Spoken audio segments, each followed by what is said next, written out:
What's up, ladies and gentlemen? This is Zach from Millennial Immerse, and I'm doing a video on how to use your parents' house as your legal tax home as a travel nurse.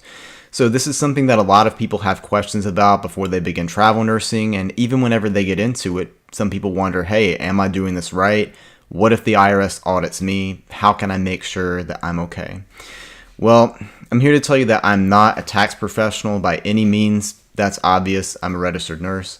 But I did attend the Travelers Conference in Las Vegas this past year, and I talked to the owner of TravelTax.org, and I'm going to share with you guys what he advised me to do.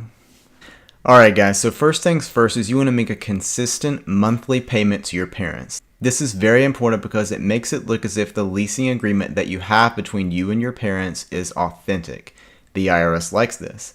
So what I choose to do is I pay my parents on the first of each month, and I pay them through Venmo because this is a trackable source. And this is what I recommend to other people because this is the easiest thing to do. If you're not familiar with Venmo, that's an app that you download from the App Store. It's available on Android and on iPhone. If you choose to not use Venmo, you can also use a real old school style check. But what you don't want to do is use cash because that's not traceable.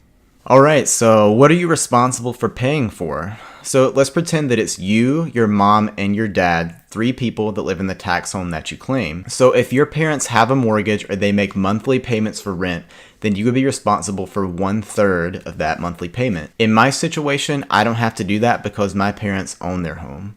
What I am responsible for is 1/3 of the energy bill for the month, the county taxes. I don't have to worry about city taxes because my parents don't live within city limits. And the third thing is the homeowner's insurance for the year. So what we did is we looked at the 2017 year, we looked at our expenses for that entire year, divided that up by 12 so we could get a monthly average, and then we divided that number by 3, making my portion of what I'm responsible for each month. And that number is what I pay my parents on the first of each month through Venmo. Alright, so I'm going to talk about one last step here that you can take. You don't have to do this by any means, it's not required, but if you want to basically put a cherry on top of everything that you've created here, then you can draw up a legal contract between you and your parents. The good thing about this is that a lawyer doesn't have to type this up, and you don't have to get a notary to notarize it. You can simply use the search engine of your choice and look up a leasing agreement and have both parties sign the agreement. And keep in mind that you should stay in your tax home for at least 30 days out of the calendar year. You can use receipts from things that you've purchased during this time to prove that you are actually staying there. So you may want to consider getting a credit card to use just for situations like this. Alright guys, so that's about it. Once again, I acknowledge that I'm not a tax professional, but the advice that I'm giving to you came from, in my opinion, the very best tax professionals in the business as far as travel nursing goes.